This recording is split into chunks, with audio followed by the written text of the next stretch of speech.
Hello students, कैसे हैं आप लोग। आशा करता हूँ अच्छे होंगे। मैं आपका राघव सर और स्वागत करता हूँ गुडवे ऑनलाइन स्टडी में।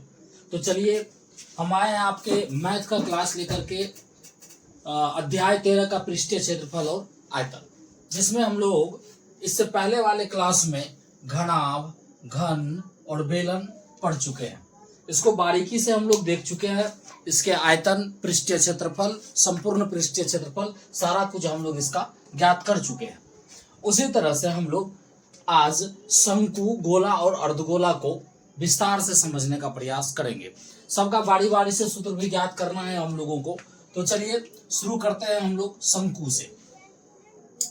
तो शंकु, हम एक आकृति आपको दिखा दे, जो बनाए हुए हैं वो दिखाते हैं हम आपको। देखिएगा, यही वाला है शंकु। अर्थात कहे तो बर्थडे वाला जो टोपी होता है हम लोगों का, बच्चों को जो बर्थडे का टोपी पहनाते हैं वो शंकु ही होता है। दूसरा, आप लोग आइसक्रीम खाते हैं, इसी टाइप का उसका कवर होता है, वो भी शंकु ही होता है। तो ये हो जाता है शंकु आपका। तो इसके बारे में हम लोगों को विस्तार से पढ़ना है, शंकु के बारे में।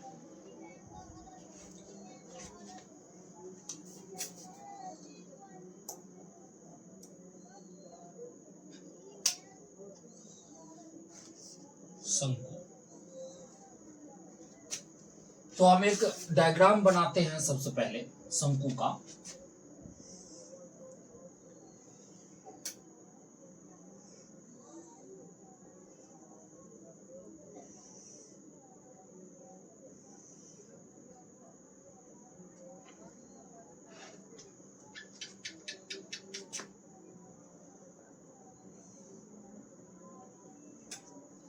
ध्यान दीजिएगा, ये जो शंकु होता है इसमें ये त्रिज्या हो जाता है, क्योंकि ये नीचे वाला जो भाग होता है इसका, ये गोलाकार भाग होता है। जैसे इसमें आप देखिए कि ये वाला जो भाग है, ये वाला गोलाकार भाग है, एक वृत्त के जैसा है, वृत्ताकार भाग है। तो वृत्ताकार भाग जो है, तो मान के चलिए इसका यहाँ से ये तक ये एक त्रिज्या हो जाता है इतना। तो वही त्रिज्या हम लोग इसको माने हैं आर। अब क्या है कि ये जो शंकु है, इस शंकु में दो प्रकार का ऊंचाई होता है। एक ऊंचाई होता है जो रियल ऊंचाई होता है, और एक ऊंचाई होता है जो देखिए यहां से मतलब तिरछा यहां तक आया हुआ है, ये तिरछा आया हुआ है, जो यहां आपको स्पष्ट दिखाई देता है, यहां से तिरछा यहां तक आया है। इसको कहा जाता है तिर्यक ऊंचाई, और एल से डिनोट किया जाता है तिर्यक ऊंचाई। हाँ, अब एक जो रियल ऊंचाई होता है, वास्तविक ऊंचाई जिसको आप कहिए, ये हो जाता है, इसको एच कहा जाता है। तो इसमें क्या होगा कि एक यहां समकोण त्रिभुज का आकृति बन जाता है। समकोण त्रिभुज का जो आकृति बनता है, उसमें ये जो त्रिज्या है ये क्या बन जाता है, तो आधार बन जाता है। अर्थात समकोण त्रिभुज में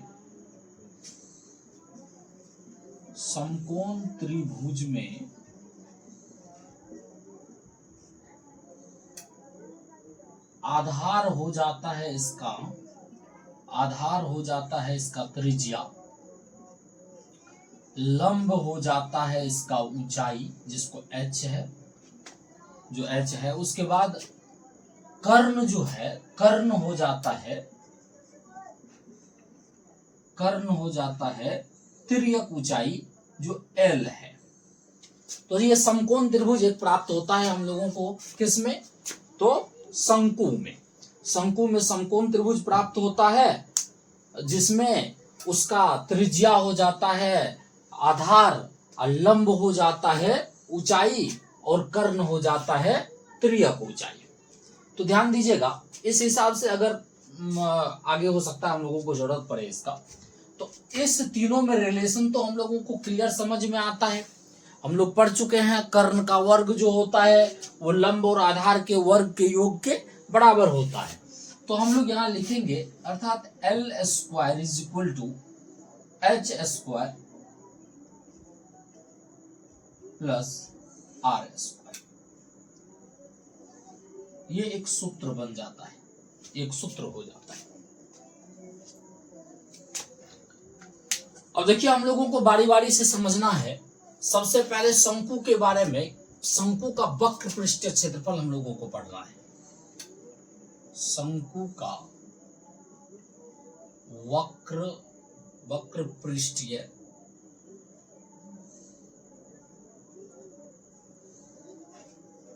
क्षेत्रफल बराबर, अब जो भी होगा हम लोग उसका सूत्र ज्ञात करने का प्रयास करते हैं। अब देखिए वक्र पृष्ठ का क्षेत्रफल मतलब वक्र पृष्ठ इसमें कौन सा है, समझना है पहले आपको कि वक्र पृष्ठ इसमें कौन सा है। तो ये वाला जो भाग आपको दिखाई देता है, ये वाला पृष्ठ, ये वाला, ये एकदम वक्र है, टेढ़ा है, देखिए टेढ़ा है, ये वक्र है।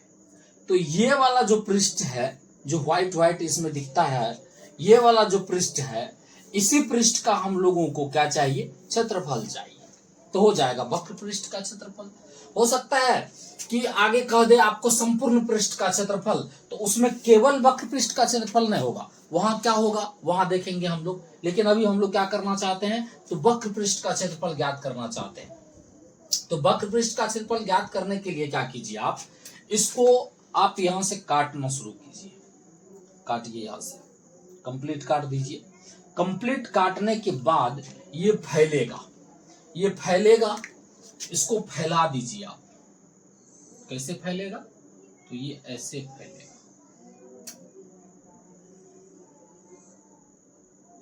लंबा फैलेगा।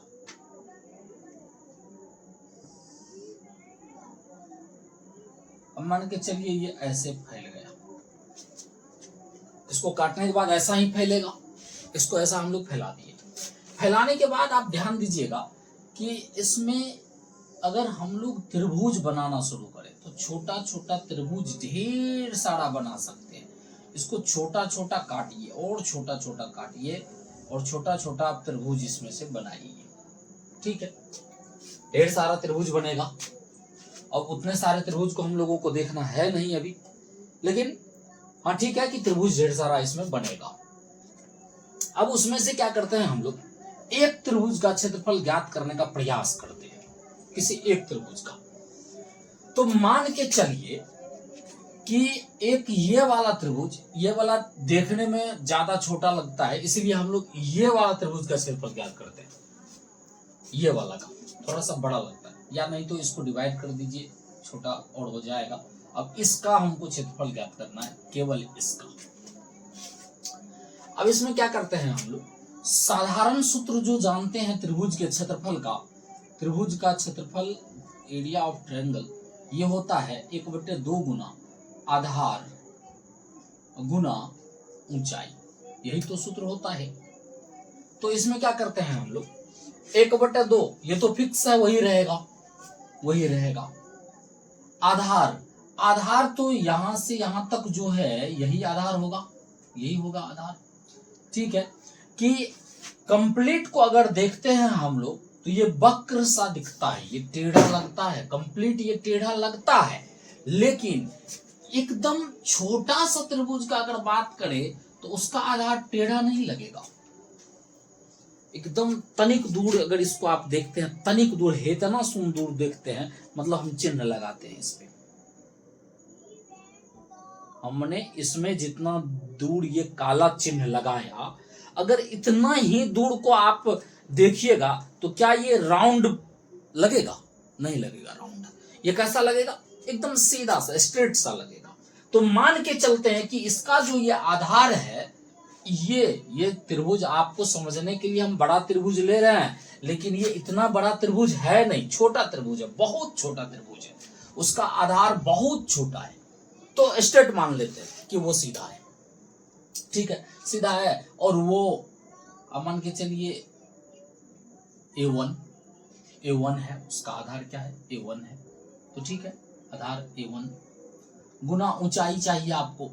ऊंचाई जो है, ठीक है, कि अभी अगर ये पूरा स्टेट है, ये पूरा ऊपर से नीचे तक आया हुआ है, ये ऊपर से नीचे तक आया हुआ है, ऐसे दिखे आपको, तो यहाँ समकोण भी तो हो सकता है। एकदम छोटा सा आधार है तो पूरा सीधा तो उस पे हो जाएगा, तो समकोण हो सकता है, समकोण होगा तो उसको क्या कहेंगे हम लोग, ऊंचाई कहेंगे। तो ऊंचाई, अब देखिए इसमें जो तिर्यक है वो यहाँ हम लोगों को ऊंचाई का काम कर रहा है, तो चलिए उसके जगह पर एल ले लेते हैं, आगे बढ़िए। अब एक त्रिभुज का क्षेत्रफल हम लोग ज्ञात किए, और इसी प्रकार आगे है यहाँ और त्रिभुज है जिसका आधार A1 इसका है तो इसका आधार A2, और है त्रिभुज जिसका आधार A3, और है त्रिभुज जिसका आधार A4, A5, यहाँ से A6, A7, A8, ढेर सारा है, डॉट ढेर सारा त्रिभुज है। अब ढेर सारा त्रिभुज है, वो कितना हो जाएगा सब मिला करके, तो ध्यान दीजिएगा, सब मिला के यहां से घुमाते हुए यहां तक इतना हो जाएगा, सब त्रिभुज मिला करके। सब त्रिभुज का आधार अगर आप जोड़िएगा, अगर आप सब त्रिभुज का आधार जोड़ देते हैं तो एक वृत्त के परिधि के बराबर हो जाता है। कितना हो जाता है, एक वृत्त के परिधि के बराबर हो जाता है। अर्थात शंकु का जो वक्र पृष्ठ का क्षेत्रफल होता है वो छोटे छोटे त्रिभुज के क्षेत्रफल के योग के बराबर हो जाएगा। तो चलिए हम लिखेंगे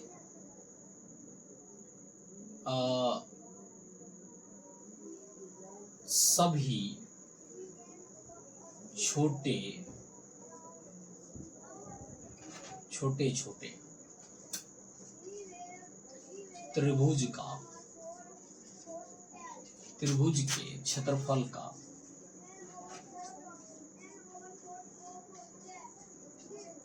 योग, मतलब जितने छोटे छोटे इसमें त्रिभुज बन रहे हैं ना, तो सभी छोटे छोटे त्रिभुज के क्षेत्रफल का अगर योग कर देते हैं आप, तो इस शंकु के वक्र पृष्ठ का क्षेत्रफल तो ज्ञात हो जाएगा। तो उसमें क्या हो जाएगा, तो सबसे पहले A1 जिसका आधार है उसका क्षेत्रफल हम लोग जोड़ते हैं, 1/2 गुना आधार A1, ऊंचाई क्या हो जाएगा इसमें, L गुना L, ठीक है, प्लस कीजिए 1/2 गुना आधार, दूसरे वाले त्रिभुज का आधार क्या है, A2 आधार गुना ऊंचाई तो सब में वही होगा L, प्लस अगले त्रिभुज 1/2 गुना आधार A3 हो जाएगा। अगले त्रिभुज का आधार क्या होगा, A3 होगा, A3 ऊंचाई L, डॉट, मतलब और ढेर सारे त्रिभुज को हम लोग को जोड़ना है, और सारे त्रिभुज को जोड़ रहे हैं उसमें। तो ध्यान दीजिएगा कि हम लोग जो A1, A2, A3 ये सब को जोड़ दें। पहले इसमें कॉमन टर्म को कॉमन कीजिए आप, कॉमन 1/2 हो रहा है, सब में 1/2 है, कॉमन हो गया। उसके बाद L देखिए, सब में गुना में L है, L भी कॉमन हो जाएगा। अब बच क्या रहा है, तो इसमें A1 बचा, प्लस इसमें क्या बचा, A2 बचा, प्लस इसमें क्या बचा, A3 बचा, प्लस डॉट। अब कितना बचेगा, तो हम लोग जान रहे हैं कितना बचेगा। तो पहले इसको देखिए, 1/2 गुना L और A1, A2, A3, A4, A5, A6, AN, मतलब सारे आधार, सारे त्रिभुज के आधार को अगर जोड़ देते हैं हम लोग, तो वो कितना हो जाएगा, एक वृत्त के परिधि के बराबर हो जाएगा। कितना हो जाएगा, एक वृत्त के परिधि के बराबर हो जाएगा। और वृत्त का परिधि जो होता है, उस वृत्त के परिधि का सूत्र होता है पाई, वृत्त का परिधि बराबर 2πr। वृत्त का परिधि हम सूत्र यहाँ लिख देते हैं, वृत्त का परिधि बराबर 2πr। तो यहाँ ये कुल मिला के हो जाता है 2πr। अब देखिए गुना में है, 1/2 गुना L गुना 2 गुना 2πr। अब 2 कैंसिल तो हो गया, इसका मतलब यहाँ हम लोग इसको अरेंज करके अगर ठीक से लिखते हैं तो यहाँ हो जाएगा पाई आर एल। अब देखिए हम लोगों को शंकु का वक्र पृष्ठ का जो क्षेत्रफल ज्ञात हुआ है उसके लिए ये सूत्र निकल कर आया है पाई आर एल। अब पाई क्या है? तो पाई है जिसका मान हम लोगों को कभी 22/7 लेना पड़ता है और कभी पॉइंट वाला मान लेना पड़ता है। तो उसके बाद आर देखिए क्या है, तो इस शंकु का त्रिज्या है। एल क्या है? तो तिर्यक ऊंचाई है इस शंकु का। तो कंप्लीट हम लोग शंकु का वक्र पृष्ठीय क्षेत्रफल निकाल चुके हैं। अब देखते हैं कि इसका संपूर्ण पृष्ठीय क्षेत्रफल अर्थात कुल पृष्ठीय क्षेत्रफल जिसको कहते हैं, तो शंकु का कुल पृष्ठीय क्षेत्रफल बराबर क्या होगा? हम लोग निकालेंगे शंकु का कुल पृष्ठीय क्षेत्रफल। तो ध्यान दीजिएगा कि अब इसमें कुल पृष्ठीय क्षेत्रफल में आएगा क्या सब। तो सबसे पहले तो आ रहा है आपको ये जो वक्र पृष्ठ का क्षेत्रफल है वो आ रहा है। ये वक्र पृष्ठ जो दिख रहा है आपको ये तो आता ही है। उसके बाद इसके इधर से इसको अगर आप देखते हैं इधर से इसको, तो ये खाली दिखता है अंदर से। ये वाला पृष्ठ इसमें से गायब है, अभी ये वाला पृष्ठ इसमें है ही नहीं। जब ये वाला पृष्ठ नहीं है तो ये वाला पृष्ठ तो चाहिए, तो हम ये वाला भी पृष्ठ आपके लिए रखे हुए, चलिए इस पृष्ठ को इसमें अरेंज कर देते हैं, लगा दिए। अब ये वाला पृष्ठ जब लगा दिए तब ये हो जाता है संपूर्ण पृष्ठ इसका। अब इस शंकु में जितना पृष्ठ होना था वो कंप्लीट पृष्ठ इसमें हो चुका है। तो कहने का मतलब कि इस शंकु के वक्र पृष्ठ का जो क्षेत्रफल था उसमें अगर ये वाला पृष्ठ को ऐड कर दिया जाता है, जोड़ दिया जाता है, तब तो कुल पृष्ठ का क्षेत्रफल ज्ञात हो जाएगा। तो ये है क्या? ये एक वृत्त है। तो वृत्त का क्षेत्रफल हम लोग निकाल के उसमें जोड़ देंगे। तो वृत्त का क्षेत्रफल क्या होता है? तो वृत्त का क्षेत्रफल होता है pi r square. Pi r square. तो चलिए हम लोग पाई आर एल में जोड़ देते हैं वृत्त का क्षेत्रफल। वृत्त का क्षेत्रफल ये हो जाएगा पाई आर एल प्लस वृत्त का क्षेत्रफल क्या होता है? Pi r square. तो अब इसमें जो कॉमन टर्म है उसको कॉमन कर लिया जाए। तो पाई कॉमन हो रहा है, पाई कॉमन हो गया। आर देखिए दोनों में कॉमन हो रहा है। क्या बच गया? इसमें बच गया एल प्लस इसमें बच गया आर। तो इस तरह से हम लोगों का शंकु का कुल पृष्ठीय क्षेत्रफल भी ज्ञात हो जाता है। तो अब आगे हम लोगों को शंकु का क्या पढ़ना होगा? तो शंकु का देखिए वक्र पृष्ठीय क्षेत्रफल ज्ञात कर लिए हम लोग, कुल पृष्ठीय क्षेत्रफल ज्ञात कर लिए हम लोग। अब हम लोगों को शंकु का आयतन ज्ञात करना है। तो चलिए शंकु का आयतन हम लोग ज्ञात करने का प्रयास करते हैं। शंकु का आयतन,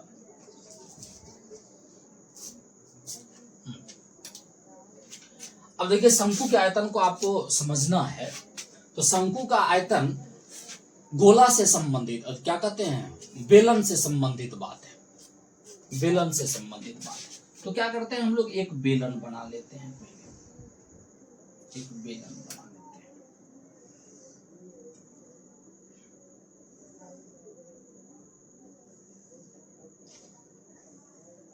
ये हो गया बेलन। और जिस त्रिज्या का हमने बेलन बनाया है इसी त्रिज्या का एक शंकु भी बना लेते हैं।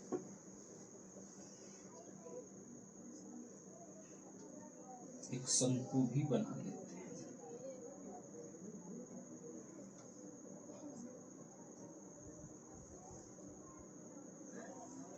अब दोनों का त्रिज्या समान है।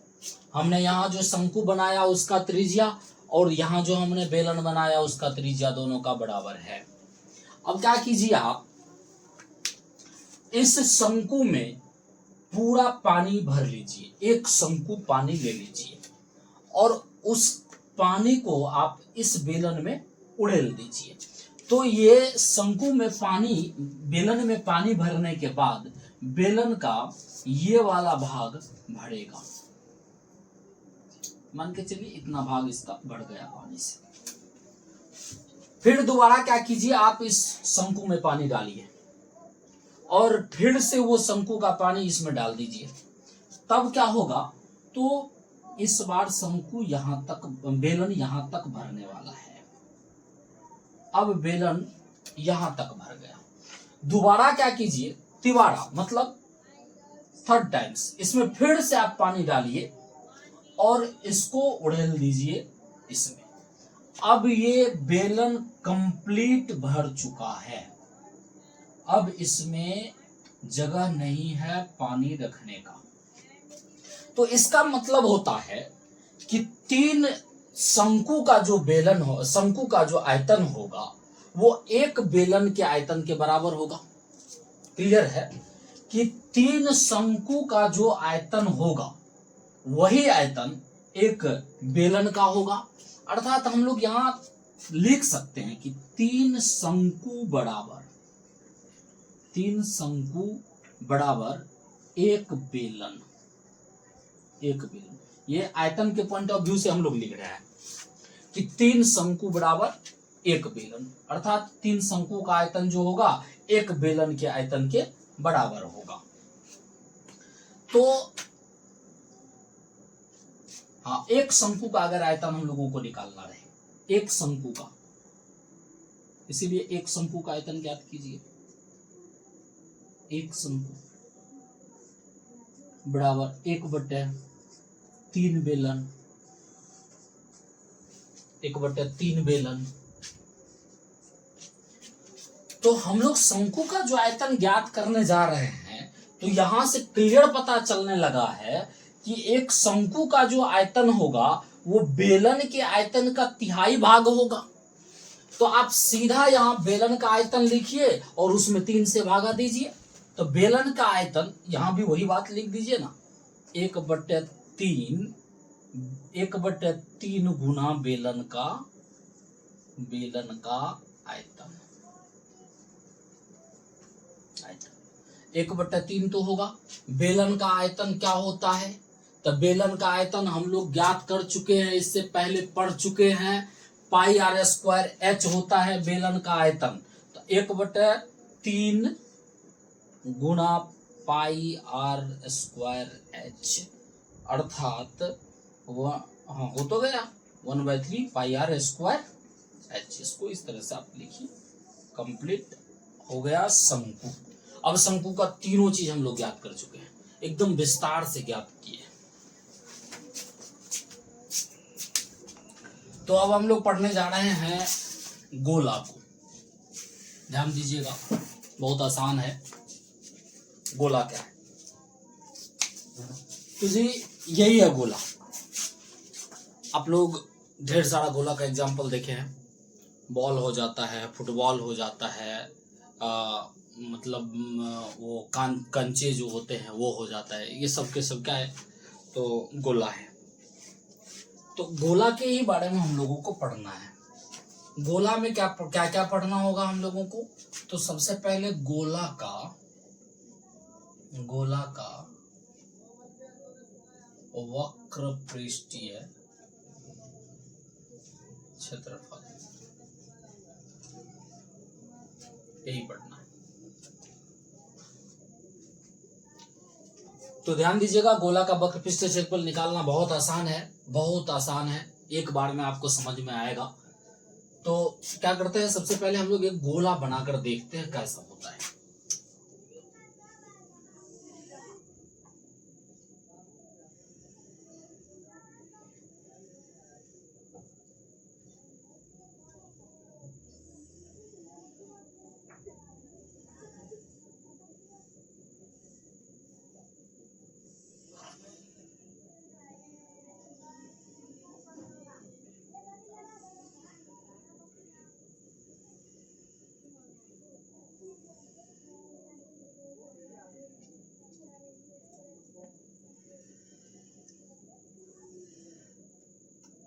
ये हो जाता है गोला। ये त्रिविमीय आकृति होता है। ध्यान दीजिएगा कि अब इसी गोला का हम लोगों को वक्र पृष्ठीय क्षेत्रफल ज्ञात करना है। ऐसे गोला में वक्र पृष्ठीय कहे क्षेत्रफल, संपूर्ण पृष्ठीय क्षेत्रफल कहे या कुल पृष्ठीय क्षेत्रफल कहे, सब एक ही होता है।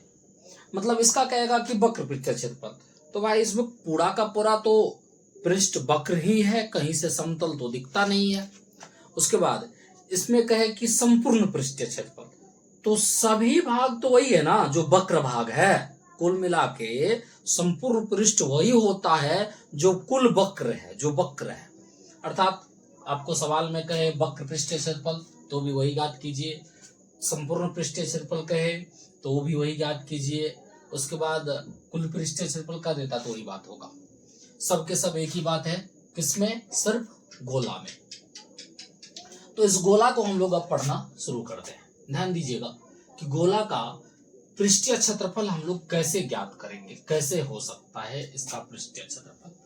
तो क्या करते हैं, जिस त्रिज्या का ये बना हुआ है, ये गोला जिस त्रिज्या का बना हुआ है, मान के चलिए इसका त्रिज्या r है, इसी त्रिज्या का क्या करते हैं हम लोग, और वृत्त बनाते हैं। तो एक वृत्त पहले आप यहां लीजिए जिसका त्रिज्या वही है जो इस गोले का त्रिज्या है। एक और वृत्त लीजिए आप, और इसका भी त्रिज्या वही है। एक और वृत्त ले लेते हैं, इसका भी त्रिज्या वही है जो इस गोले का है। एक और वृत्त लीजिए,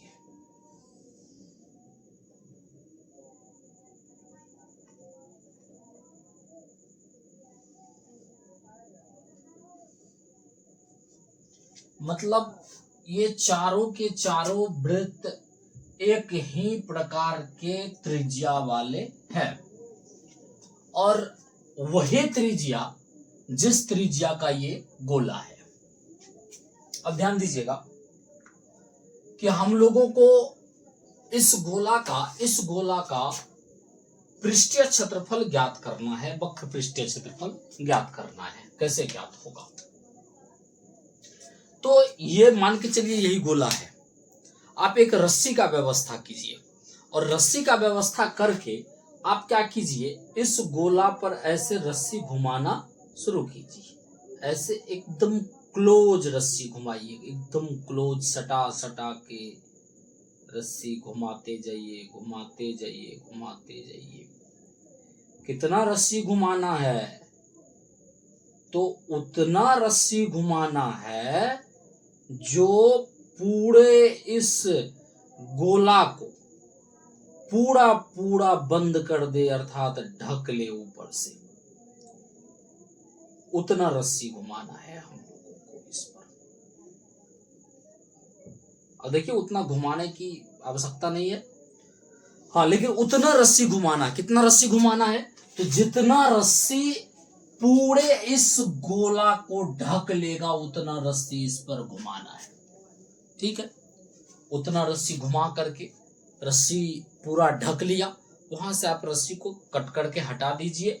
अब वो रस्सी, जो रस्सी इस गोले को पूरा ढका हुआ है, वो रस्सी, जो रस्सी इस गोले को पूरा पूरा ढका हुआ है, आप उस रस्सी को लीजिए, और उस रस्सी को लेने के बाद क्या कीजिए, तो इस पर आप घुमाना शुरू कीजिए। किस पर? तो वृत्त पर घुमाना शुरू कीजिए।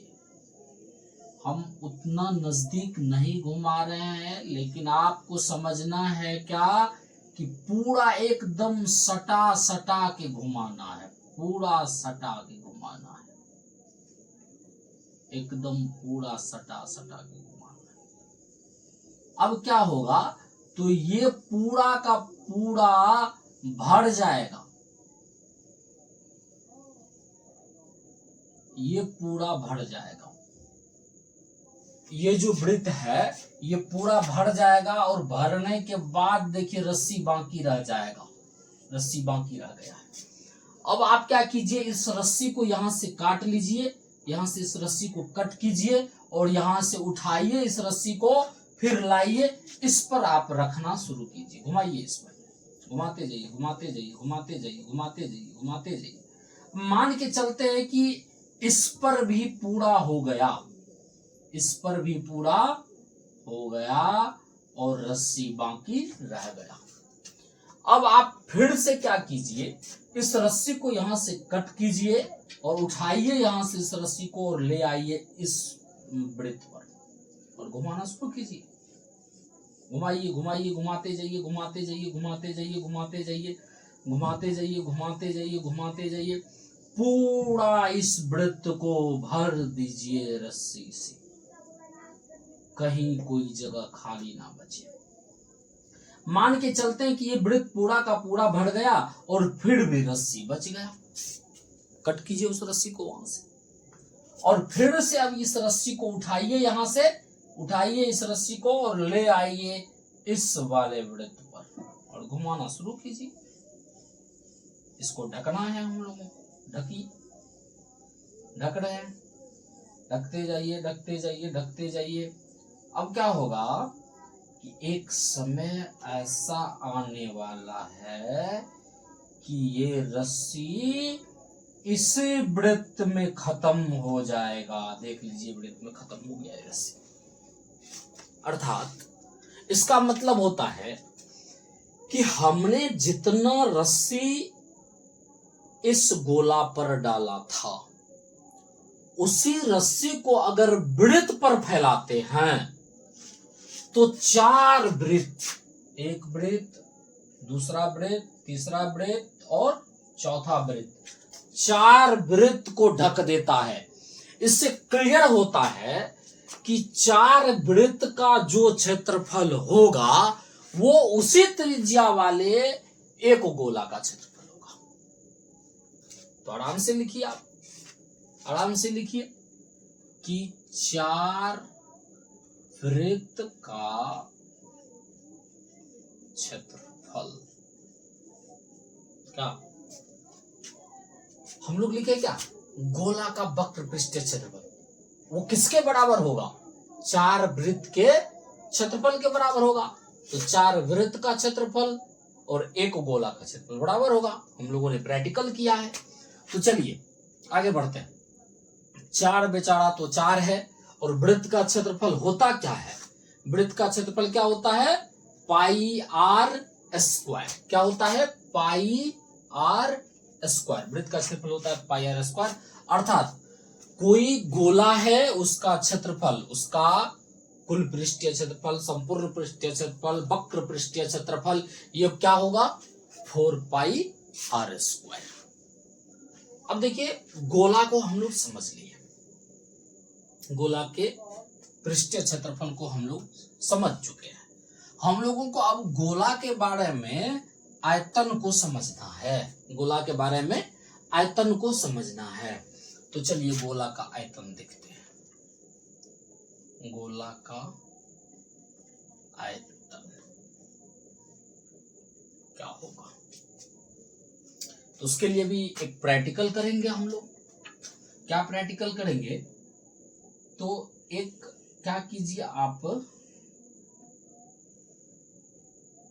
एक बेलन बना लीजिए, एक बेलन ले लीजिए। इस बेलन को आप एक टब में अर्थात दूसरे बेलन में रख दीजिए, दूसरे बेलन में रख दीजिए। ये बेलन है, इसमें हम लोगों ने रख दिया। अब क्या करते हैं, जिस त्रिज्या का हमने ये बेलन लिया है, मतलब इसका कोई मतलब नहीं होता है, किसी भी त्रिज्या का आप ले सकते हैं, ये कोई भी त्रिज्या का रह सकता है। लेकिन एक गोला भी हम लोग लेते हैं जिसका मान के चलिए डिफरेंट त्रिज्या हो, उससे कोई मतलब नहीं है। ये ले लेते हैं।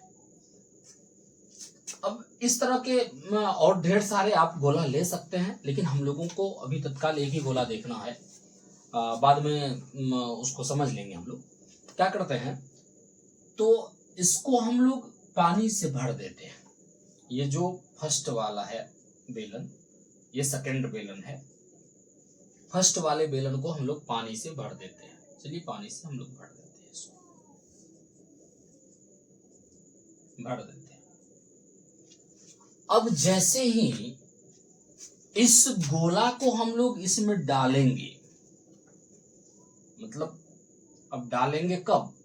जब इस बेलन के त्रिज्या से छोटा त्रिज्या होगा इस गोला का, तब ही डाल सकते हैं।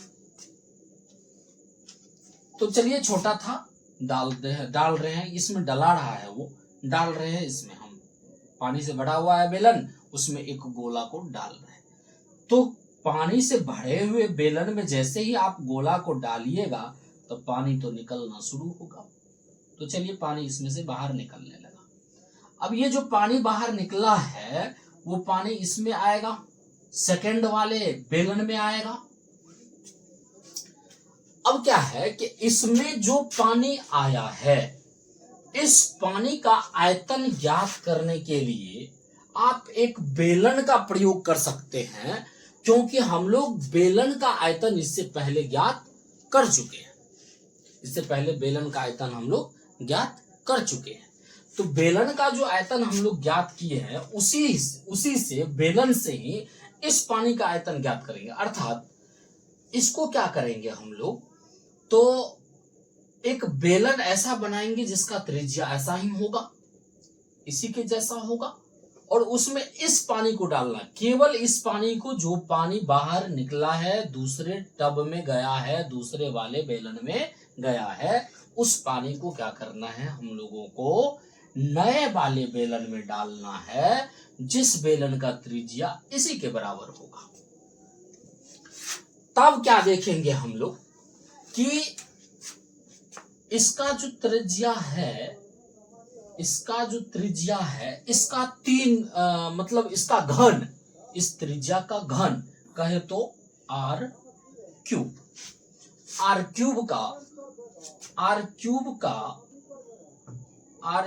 का पाई में 4/3 गुना हो जाएगा। आर क्यूब का पाई में 4/3 गुना हो जाएगा, और इसका जो मान होगा वही मान इस पानी का होगा। इस पानी का आयतन और इसका मान दोनों बराबर होगा। अर्थात हम लोग गोला का जो आयतन ज्ञात करेंगे वो हो जाएगा त्रिज्या के घन का 4/3 पाई गुना त्रिज्या के घन का 4/3 पाई गुना। अब ध्यान दीजिएगा, त्रिज्या के घन कहे तो आर क्यूब का पाई मतलब 4/3 पाई गुना, तो 4/3 पाई गुना का चिन्ह दे देंगे, 4/3 अब पाई। अब इसको आप मतलब जैसे अरेंज किया हुआ रहता वैसा कर लीजिए। तो अरेंज किया हुआ रहता कैसे, तो 4/3 पाई आर क्यूब, ये हो जाता है गोला का आयतन। अब ध्यान दीजिएगा, इसमें थोड़ा सा हेड़ा फेड़ी हुआ है। अगर ये चीज समझ में ना आया है हो आपको, तो आप सीधे इस सूत्र को याद रखिए, आपको कोई प्रॉब्लम होने वाला नहीं है। चलिए आगे बढ़ते हैं हम लोग कि अब गोला हो गया।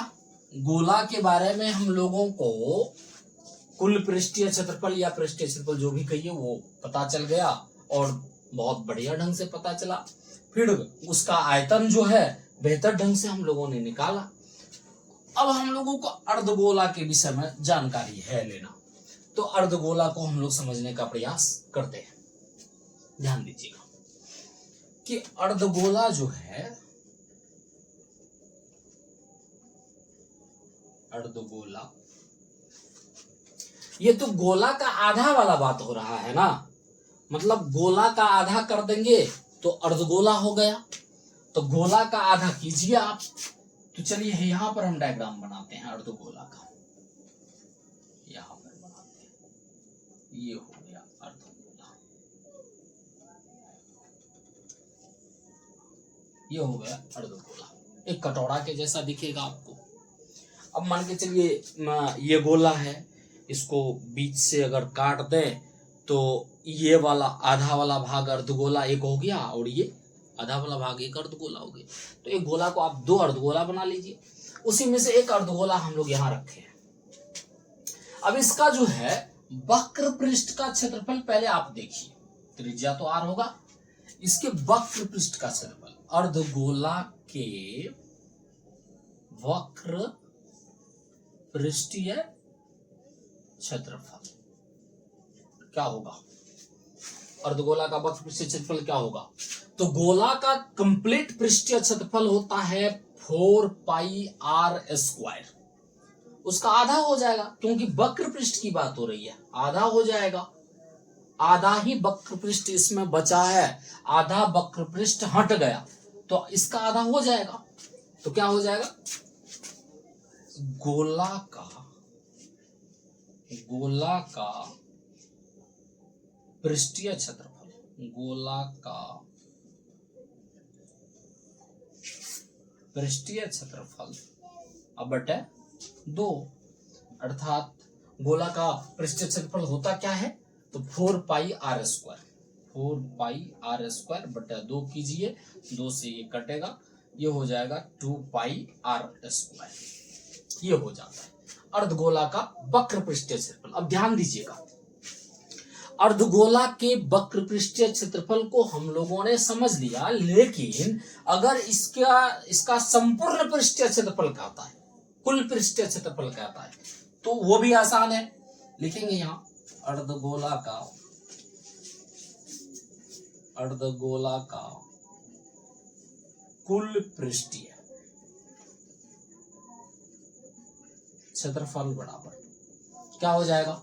तो आप इस पे ना एक ढक्कन लगा दीजिए, आप इस पे एक ढक्कन लगा दीजिए, इस पर जैसे ही ढक्कन लगा, ये क्या हो गया, अब कुल पृष्ठीय क्षेत्रफल हो गया। अर्थात ये जो गोला है, इस गोले पर, अर्धगोला जो है, अर्धगोले पर आप एक वृत्ताकार ढक्कन लगा दीजिए। अब जैसे देखिए, अर्धगोला है, कोई अर्धगोला है, उसका ऊपर का ढक्कन ऐसा होगा, ऐसा ये वाला ढक्कन आप इस पे डालिए, तो ये कैसा है, वृत्ताकार है, वृत्त के जैसा है, तो इसके वृत्त का क्षेत्रफल निकाल के आप इसमें जोड़ दीजिए। ये जो पहले से वक्र पृष्ठ का क्षेत्रफल हम लोगों ने ज्ञात किया, उसमें केवल एक चीज बढ़ जाता है संपूर्ण पृष्ठ क्षेत्रफल में, क्या, ये वाला ढक्कन। तो ये वाला ढक्कन डाल दीजिए आप उसमें, ये वाला ढक्कन क्या है, वृत्त है, वृत्त का क्षेत्रफल क्या होता है, पाई r स्क्वायर, तो लगाइए इसमें। अब ये हो जाता है 2 पाई, मतलब लिख देते हैं, क्या लिखेंगे, अर्धगोला का वक्र पृष्ठीय क्षेत्रफल अब प्लस वृत्त का क्षेत्रफल, अर्धगोला का वक्र पृष्ठीय क्षेत्रफल प्लस वृत्त का क्षेत्रफल, वृत्त का क्षेत्रफल। अब क्या हो जाएगा, अर्धगोला का वक्र पृष्ठीय क्षेत्रफल यहां हम लोगों को ज्ञात हो चुका है, 2 पाई r स्क्वायर प्लस वृत्त का क्षेत्रफल क्या होता है, पाई r स्क्वायर। अब ध्यान दीजिएगा, जो कॉमन टर्म है उसको कॉमन कर लेंगे हम लोग, जो कॉमन है उसको कॉमन कर लेंगे, तो सॉरी कॉमन तो इसमें 3 सीधा जा रहा है, 2 पाई r स्क्वायर यहाँ है, 1 पाई r स्क्वायर, 3 पाई r स्क्वायर, ये हो रहा है 3 पाई r स्क्वायर। अर्धगोला का कुल पृष्ठीय क्षेत्रफल 3 पाई r स्क्वायर। अब हम लोगों को क्या करना है, अर्धगोला का आयतन ज्ञात करना है, तो यहीं पे हो जाएगा अर्धगोला का आयतन, अर्धगोला का आयतन, अर्धगोला का आयतन क्या हो जाएगा, तो आधा गोला में, मतलब अगर पूरा गोला में 4/3 पाई r क्यूब इतना जगह है, तो आधा गोला में कितना जगह होगा, तो उसका आधा ही होना है, तो आप इसमें 2 से भाग दे दीजिए, केवल काम हो जाएगा आपका, तो हो जाता है 4/3 पाई r क्यूब बटे 2, ये हो जाएगा 4/3 पाई आर क्यूब गुना 1/2। 2 से भागा लगाइए, 2 दूने 4, ये हो जाता है आपको 2/3 पाई आर क्यूब, ये सूत्र हो जाता है। एक सूत्र आपको यहां ज्ञात हुआ है, एक सूत्र आपको यहां ज्ञात हुआ है, और एक सूत्र यहां ज्ञात हुआ है।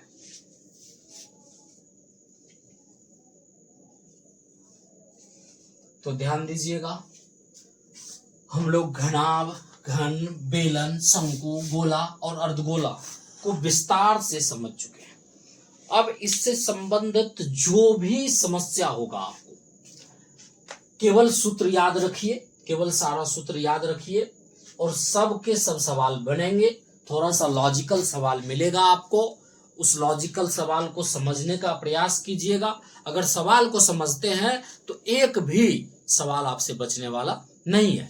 दूसरा बात, हम लोग एक चीज इसमें देखें क्या, कि एक भी सूत्र ऐसा नहीं है जिसको डायरेक्ट हम लोग रट के रखें, नहीं, सब ज्ञात किया जा सकता है, किसी न किसी तरह से प्राप्त किया जा सकता है। अगर आप इस तरह से समझ लेते हैं तो फिर कभी हम लोगों को भूलने का नाम ही नहीं है, कभी नहीं भूलेंगे। तो चलिए, मुझे आशा है कि आप लोगों को कंप्लीट समझा पाए हैं। अगर ये सेशन आपको अच्छा लगा होगा, अगर ये क्लास आपको अच्छा लगा होगा, तो वीडियो को थोड़ा सा लाइक कीजिएगा और प्यार से सब्सक्राइब कर लीजिएगा अगर सब्सक्राइब नहीं किए हुए हैं तो। फिर मिलते हैं नेक्स्ट क्लास में। Okay, good bye.